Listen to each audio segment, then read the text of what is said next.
I've got a stupid easy trick that's gonna make a big difference in your songs, especially if you're someone who's always been writing in those 8-bar loops. And for the record, I didn't come up with this. Moose did.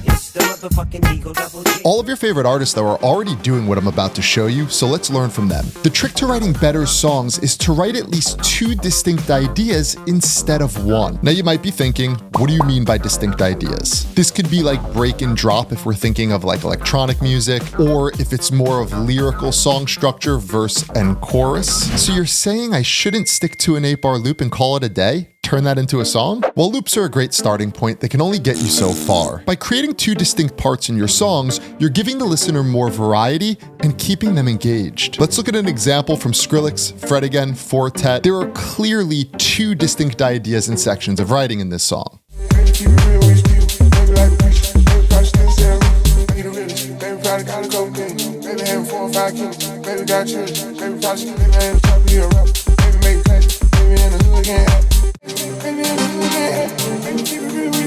Then if we look at a song by Rezz, there's not only 2 distinct sections, but there are 3.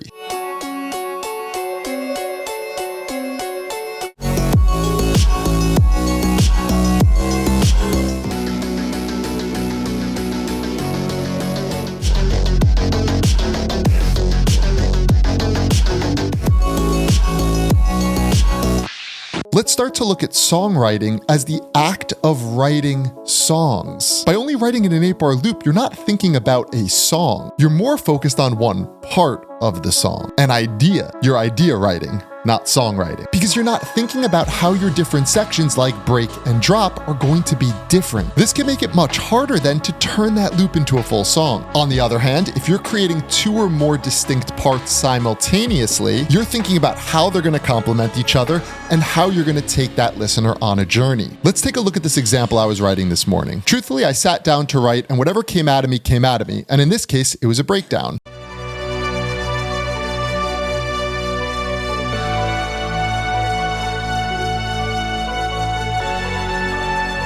Then instead of spending the next 5 hours working in this 8-bar break idea, I decided to think, what would a drop sound like? And I began to roughly sketch out that section.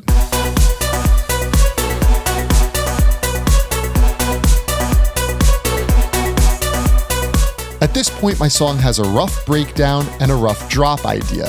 So I started to think, how can I connect them? And this led me to that moment in the song where I had to create this transition and build-up section. Let's listen to it all together now. But before we do, I actually want you to drop a comment and tell me the genre of music you like to write, you like to produce, or the genres. You don't have to be limited to one. And hit that subscribe if, and only if, you're enjoying this concept. Wow, it's very nice.